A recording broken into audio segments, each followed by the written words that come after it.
Boker Tov, nous sommes le 23 mai 2018, le 9 Sivan 5778. Daniel Haïk au micro, David Amara à la technique. Heureux de vous retrouver ce matin pour une nouvelle heure d'actualité sur Studio Kalita. Une heure d'actualité qui va débuter dans quelques instants avec un premier journal. Ensuite, vers 8h10, peut-être 8h15, nous serons en ligne avec Elie Elalouf, le député du parti Koulanou, président de la commission des affaires sociales, du travail et de la santé de la Knesset. Nous parlerons avec lui de sa récente visite à Paris, en particulier de sa rencontre avec des députés du Parlement français dans le cadre d'une visite du président de la Knesset dans la capitale française, le président de la Knesset, Yuli Edelstein. Nous avons pu voir les interventions de Yuli Edelstein et d'Elie Elalouf sur Facebook et nous en parlerons avec lui. Il nous fournira ses sentiments, ses impressions après cette visite à Paris et cette rencontre avec les députés français en plein cœur de la crise avec la bande de Gaza. Vers 8h25, Eliana Gurfinkel nous présentera sa chronique Un jour notre histoire. Vers 8h35, j'aurai le plaisir de vous présenter la revue de la presse et des médias israéliens. Et vers 8h45, eh bien, nous serons dans ce studio avec Jean-Charles Zerbib.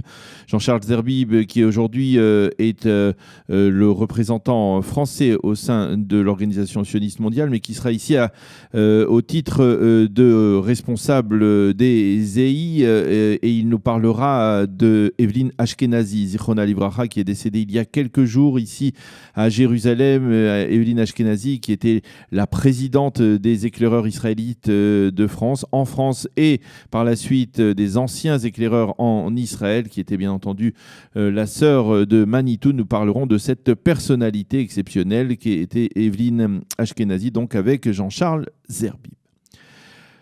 Tout d'abord, les grands titres de l'actualité en Israël ce matin, avec un titre principal. C'est une nouvelle attaque de l'armée de l'air israélienne contre un tunnel offensif creusé par le Hamas entre la bande de Gaza et l'État d'Israël. Cette attaque s'est soldée par la destruction de ce tunnel. Elle est intervenue en riposte à l'étonnante infiltration qui s'est produite hier, une infiltration de terroristes du Hamas qui ont réussi à passer impunément la barrière de sécurité, à mettre le feu à une position militaire abandonnée par Tsahal et qui ont rebroussé chemin et sont retournés à l'intérieur du territoire israélien. Côté israélien, on a affirmé que l'on considérait cette infiltration avec une extrême gravité. Selon Tsahal, des positions des commandos marins du Hamas ont également été détruites au cours de ces raids aériens de l'armée de l'air israélienne.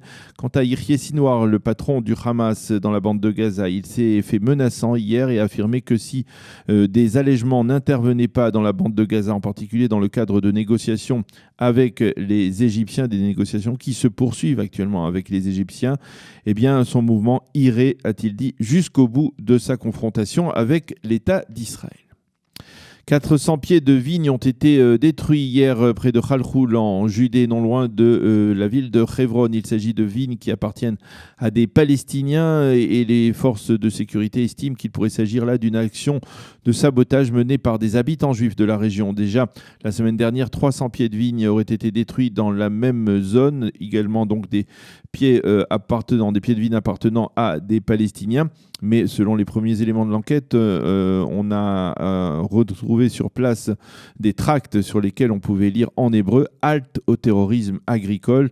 Et l'on rappelle, il faut le souligner, qu'au cours des dernières semaines, eh bien, on a recensé plusieurs cas de terreur agricole, de terrorisme agricole du côté israélien. Des terres appartenant à des Israéliens en Judée et en Samarie ont été touchées par des terroristes agricoles et il pourrait donc s'agir là dans le cas précis d'une riposte de la part de ces agriculteurs israéliens qui ont été durement touchés donc au cours des dernières semaines.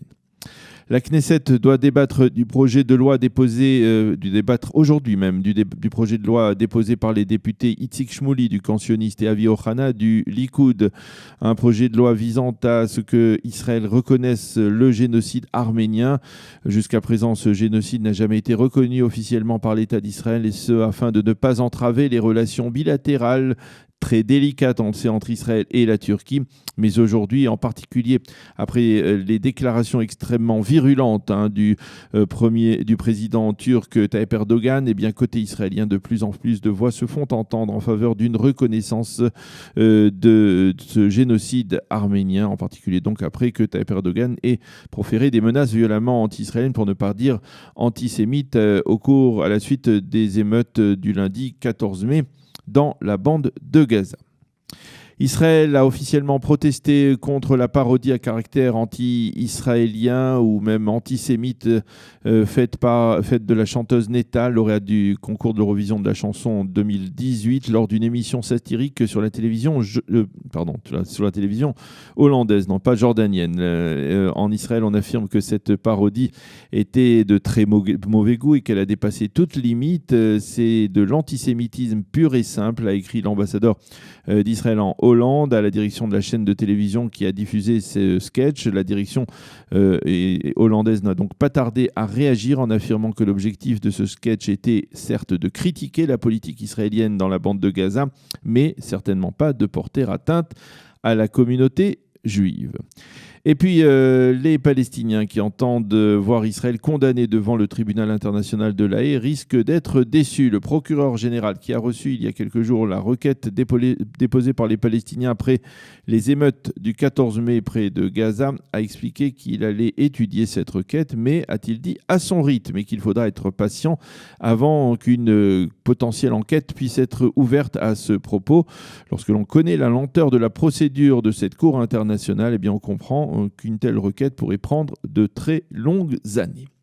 La météo pour terminer, eh bien, sachez qu'il fait toujours très chaud sur l'ensemble du territoire israélien, très chaud et sec, avec peut-être une légère baisse, en tout cas pour la journée de demain, mais dès vendredi, il fera encore plus chaud sur l'ensemble du territoire israélien. En tout cas, aujourd'hui, il fera 33 degrés à Jérusalem, 30 à Tel Aviv et 44 degrés à Eilat, à l'ombre. Voilà donc pour ces titres de ce début de l'heure d'actualité sur Studio Kalita. Nous allons marquer une première pause et on se retrouve, je l'espère, avec notre invité Eli El-Alouf, président de la commission des affaires sociales, de la santé et du travail de la Knesset, qui nous parlera, qui nous confiera ses sentiments après sa récente visite à Paris.